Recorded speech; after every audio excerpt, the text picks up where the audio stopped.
News చూస్తున్నాం. Election నేపథ్యంలో పోలీసులు విస్తృతంగా తనిఖీలు చేపడుతున్నారు.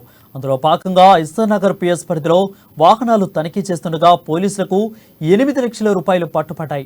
బైక్ నడుపుతున్న సుభాష్ అనే వ్యక్తి నుంచి పోలీసులు 8 లక్షలను స్వాధీనం చేసుకున్నారు. సరైన పత్రాలు లేని కారణంగా అట్టి నగదును సీజ్ చేసినట్లు ఇస్సార్ నగర్ పోలీసులు వెల్లడించారు.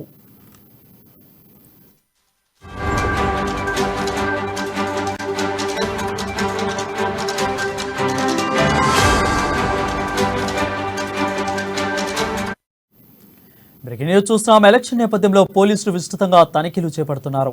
అందులో భాగంగా ఇస్సార్ నగర్ పిఎస్ పరిధిలో వాహనాలు తనిఖీ చేస్తుండగా పోలీసులకు 8 లక్షల రూపాయలు పట్టుపట్టాయి. బైక్ నడుపుతున్న సుభాష్ అనే వ్యక్తి నుంచి పోలీసులు 8 లక్షలను స్వాధీనం చేసుకున్నారు.